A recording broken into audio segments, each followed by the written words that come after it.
Lesson 148, More Greetings and Phrases.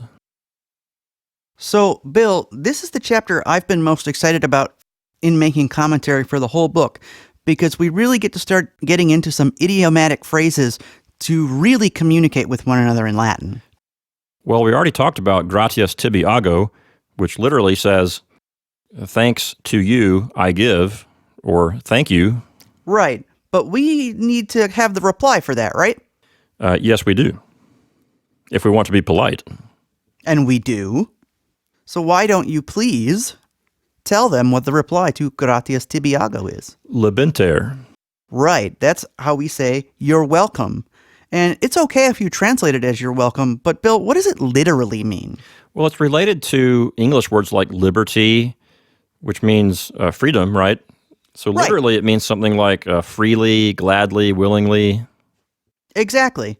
But you can just use it to mean you're welcome. Right. In Latin, right? So, Bill, gratias tibi ago. Libenter. So, Bill, now that we've learned about saying thank you, let's talk about some of the ways we can ask how somebody's doing and the ways they could respond. Because we've already learned one of those, right? Well, one thing we already know how to say is quid agas. Right, and that can mean either what are you doing or what's up, and is a very casual way to What's talk up? Yeah, that's right. The sky, Bill, the sky. No, but it's a very casual way of asking how somebody's doing. But don't we see that in Roman plays sometimes, like in Plautus? Oh, all the time. Okay. For those of you who don't know, Plautus was a famous early Latin playwright who wrote hilarious plays based on Greek models. Right, and roughly 20 of them survive, and some people say, though, that we lost as many as 80.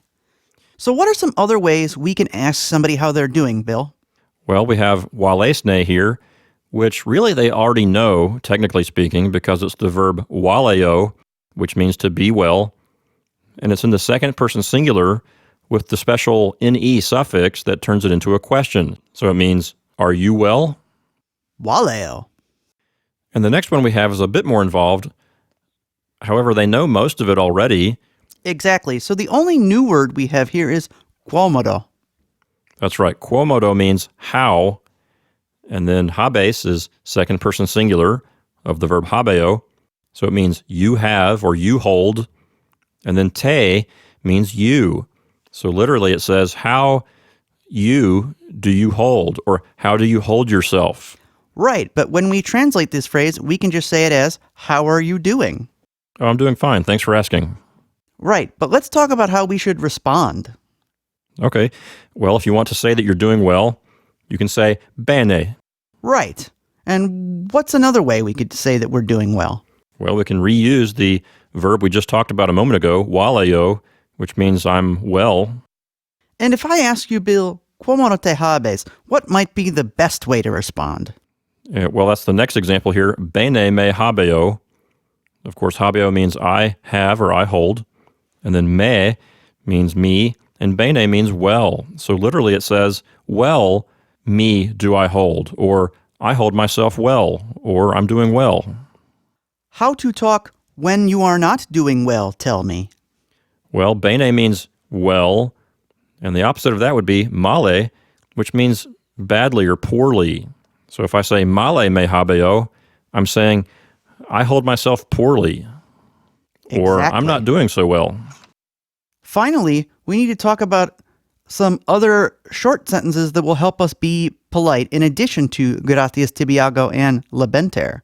So the first phrase we're going to talk about is me painitet.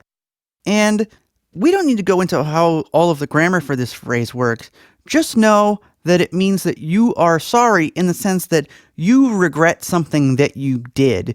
You should use this if you're apologizing for something you did only, not if you're offering condolences because somebody's puppy died. There's a different phrase for that, which you'll learn later. Right. In English, the idea of I'm sorry can express several different things.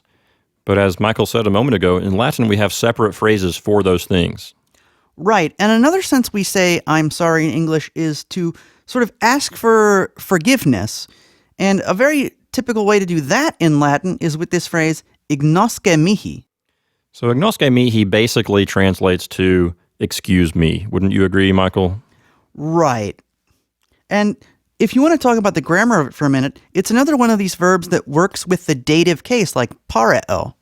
Oh, you're right. It's not ignoske me, it's ignoske mihi. Right. And of course, if for some reason you have offended an entire group of people, you might need to say this in the plural. So you could also use the phrase ignoscite mihi. And finally, an extremely useful word in Latin and in English, please. And we can say that by saying quaeso or obsecro.